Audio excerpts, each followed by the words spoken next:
passou um final de semana inteiro tentando passar aquela fase difícil no videogame? Será que é possível aproveitar esse tempo para também aprender um pouquinho? No vídeo de hoje vamos ver como é possível produzir conhecimento histórico através dos videogames.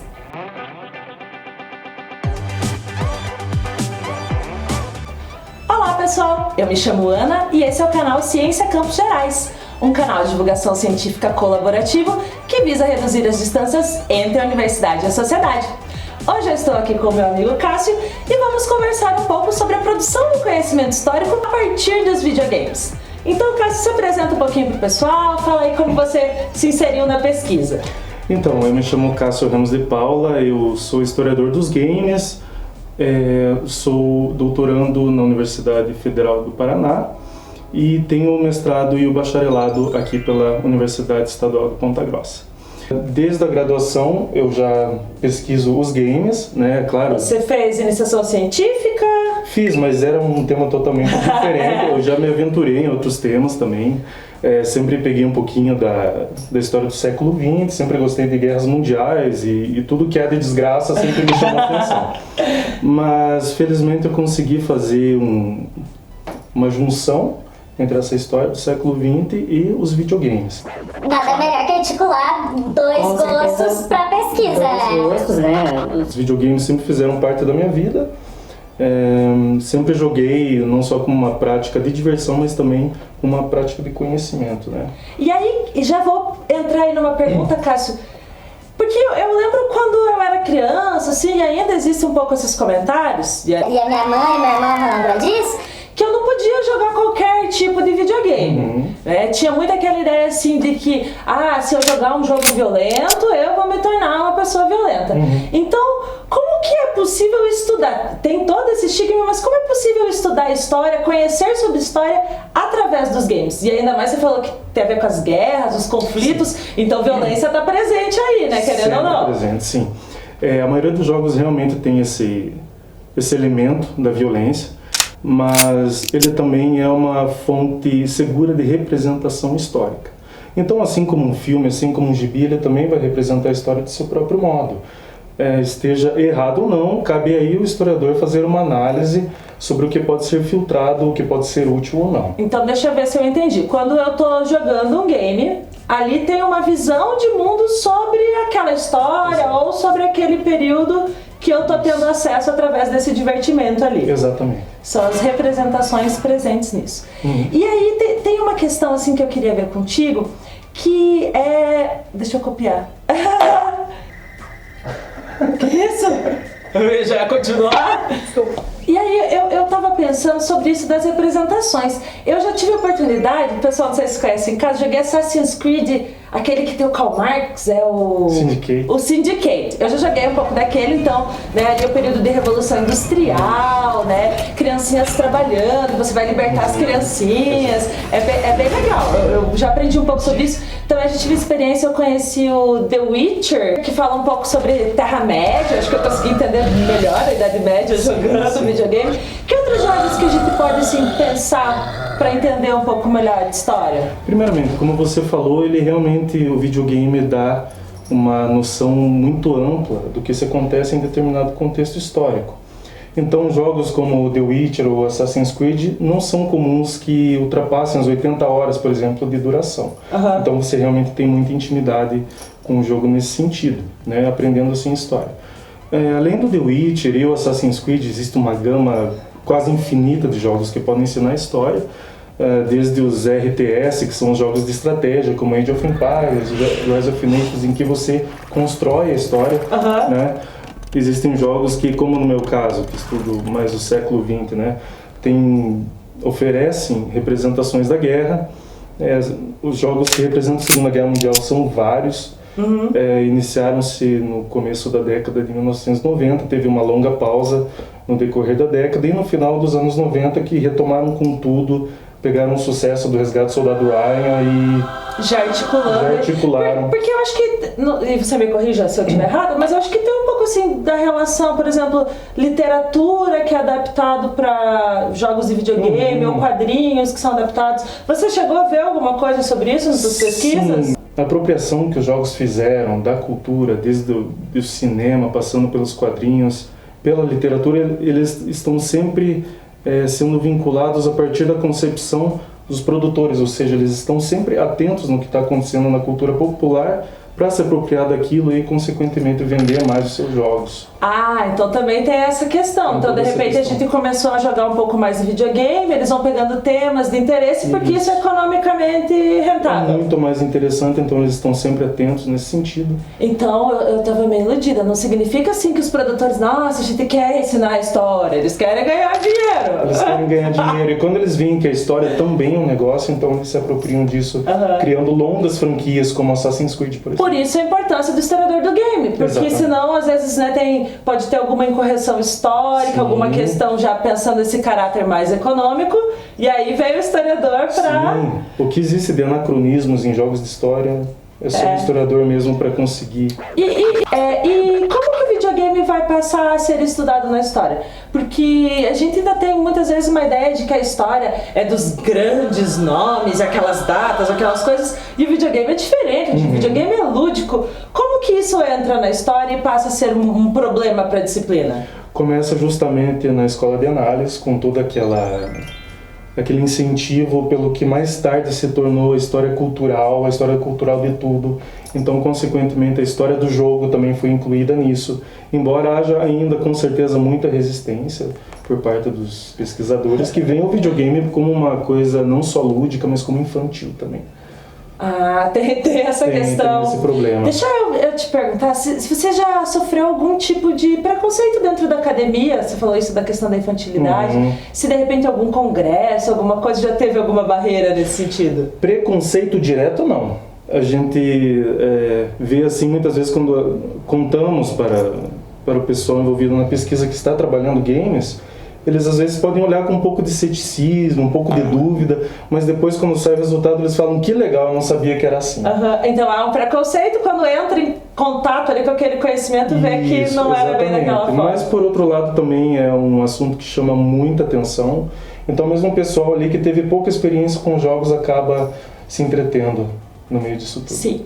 E especificamente a tua pesquisa, e aí eu quero ajuda para falar o nome dos jogos que você estudou. O Metal Gear eu conheço, porque em casa eu tenho e tudo. E o outro, como chama mesmo? O Half-Life.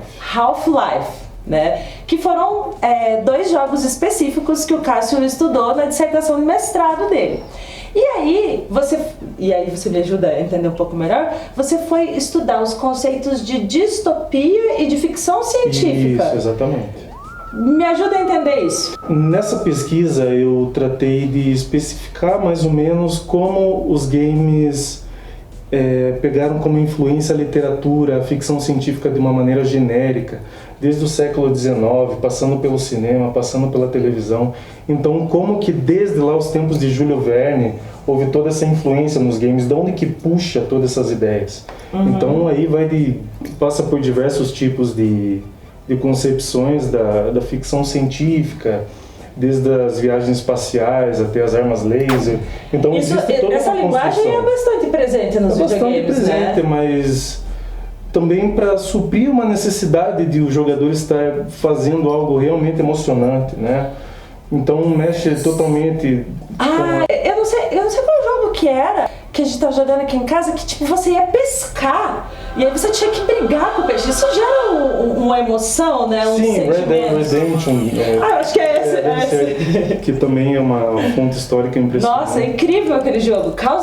Você caça, se você tem que ficar na espreita caçando, aquilo te acelera o coração, ele gera sentimentos. Isso. Então a ficção científica vem também um pouco nesse sentido. Vem um pouco nesse sentido também, até porque na década de 1980, por exemplo, não havia muito o que representar nos jogos por causa de suas limitações gráficas. Então eles achavam muito mais fácil colocar uma nave espacial, por exemplo, para você destruir do que criar um contexto totalmente difícil que não era permitido naquela época. E o conceito de distopia, como que ele vai conversar aí com a ficção científica? E antes disso, né, o que significa a distopia? A distopia pode ser entendida como um lugar que sofreu uma mutação bastante tensa, bastante abrupta. Talvez nos termos mais fáceis um apocalipse zumbi ou de certo uma ditadura militar em termos tipo, uma globais. realidade que pode ser possível, Que pode ser possível, mas que é muito diferente da que a gente vive hoje. Exatamente, é administrada por poucos, pode ser resumida em fatos que remetem à desgraça, ao sofrimento humano, ao controle de várias mentes e com muito pouco sentimento de resistência por parte de alguns. Sabe, eu tava pensando numa distopia que tá bem na moda aí pra ajudar a gente a pensar, que é o Conto de Aia, né? Que é um governo autocrático, ou seja, aquilo é possível de acontecer, não acontece nos dias de hoje, mas é uma realidade que pode acontecer. Exatamente. Né? Então seria mais ou menos isso. Seria mais ou menos isso. E também é importante enfatizar no sentido histórico que a distopia começou a surgir timidamente depois da ruptura da Belle Époque, no começo do século XX ali, que os intelectuais achavam que ia acontecer alguma coisa e foi para outro lado. Aquela ideia de progresso contínuo, que só ia melhorar, e as guerras mundiais vêm para mostrar que não, né? E a crise de 29, e os imperialismos, e todos os processos de governo totalitário. E aí, então, e nos jogos que você analisou? Half-Life e Metal Gear. Eu consigo perceber, assim, uma relação forte entre a ficção científica e a distopia, né? A distopia é esse mundo possível ainda não existente, e acho que a ficção científica vem alimentar aí esse imaginário do não existente. Muitas vezes naves espaciais e guerras e zumbis e tal. Isso. Especificamente nos jogos que você analisou. Como que essa relação aparece, assim? Em Half-Life existe uma mistura de diversos elementos da ficção científica que vem a se tornar uma distopia. Então acontece um processo lento nesse jogo que começa timidamente com alguns elementos da ficção e se transformam em uma tragédia em parâmetros globais, né? Achei interessante apresentar o Half-Life, principalmente por apresentar questões bem originais sobre alguns aspectos como o zumbismo ou as viagens de teletransporte. Então, nesse sentido, achei muito interessante resgatar de onde vieram essas ideias. Como que o cinema, a literatura influenciou a criação desses jogos. Já em Metal Gear Solid, por exemplo, achei interessante também pelo lado da ficção científica explicar um pouco de como a informação pode ser usada contra as pessoas. Então todo o controle de pensamento, como os computadores também influenciaram em toda essa assimilação da mentalidade comum. Eu já tive a oportunidade de conhecer Metal Gear, como eu comentei, e tem muito essa questão dos meios de informação, né, bastante presente no game. E aí, assim, relacionando então esse teu estudo com a questão das representações, né, entendendo que os games são representações de uma realidade aí, né, mas de acordo com quem a produziu. Como que a gente pode pensar o uso desses materiais no cotidiano, tanto historiador quanto professor? Como que a gente pode usar esses materiais? Bem, eu gostaria de exemplificar com alguns jogos que eu faço pesquisa atualmente, que são jogos que retratam a Segunda Guerra Mundial.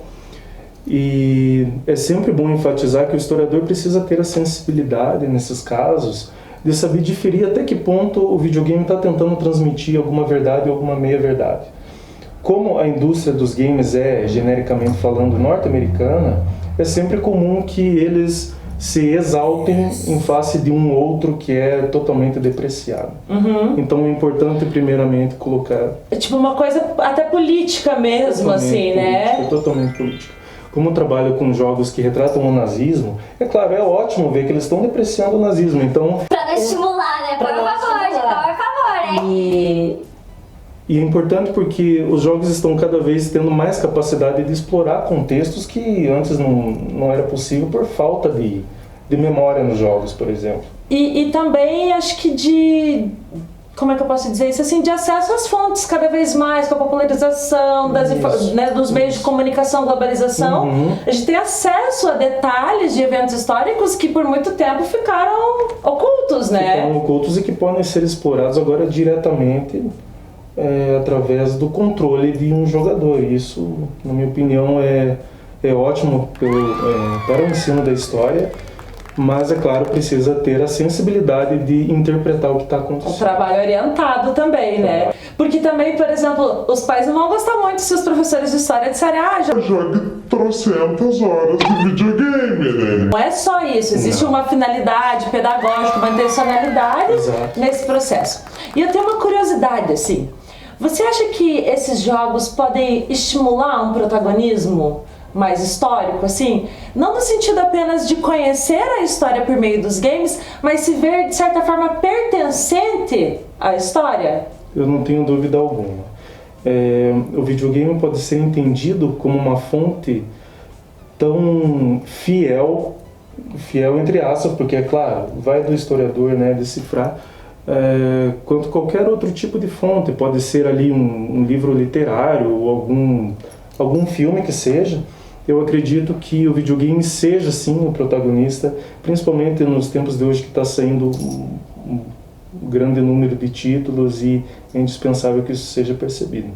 Super legal. Eu tenho pensado nisso, como que a cultura, né, que faz parte, o videogame faz parte também de uma cultura, pode nos incentivar, nos estimular a sermos também protagonistas da história e não passivos. Eu acho que aquelas emoções, tudo aquilo que o videogame traz pra gente, contribui nesse sentido. Com certeza. Eu gostaria de saber se tem alguma coisa sobre a sua temática que você gostaria de falar, que eu não te perguntei, que é importante de dizer. Fique à vontade. Eu acho importante sempre enfatizar que os jogos, além de estarem ensinando culturalmente falando, eles também servem de alerta para o que o jogador está jogando.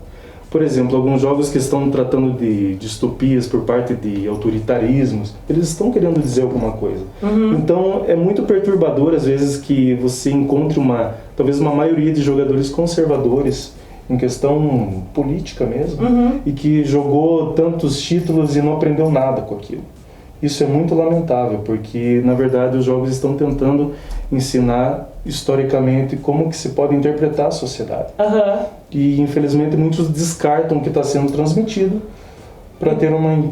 Entendo, até uns posicionamentos mais relacionados a tais tendências, eu vou lá e jogo jogos que agradem essa minha tendência sem refletir sobre esse contexto mais amplo. Exatamente. Entendi, tem que ficar de olho também nessa questão aí. Então eu acredito que seja isso. Cássio, muito obrigada pela tua participação, foi muito gostoso, um tema mais leve, né, pra gente conversar, sempre é muito bom, e que sempre fez parte das nossas vidas, né. Quem aí já tem seus 30 anos pra frente, com certeza já teve a oportunidade de jogar videogame, e agora nós vamos ter a oportunidade de continuar conversando aqui embaixo nos comentários. Vocês já tinham parado para pensar no potencial de produção do conhecimento histórico presente nos videogames? É possível sim aprender com eles. Vamos discutir aqui embaixo? E se você, assim como o Cássio, tem o desejo de compartilhar as suas pesquisas com as pessoas, né, entendem a importância da disseminação do conhecimento científico, escreva para nós. Então é isso, pessoal. Se vocês chegaram até aqui, não esqueçam de deixar o seu joinha, se inscrever no canal e ativar as notificações para ficar por dentro de todas as novidades.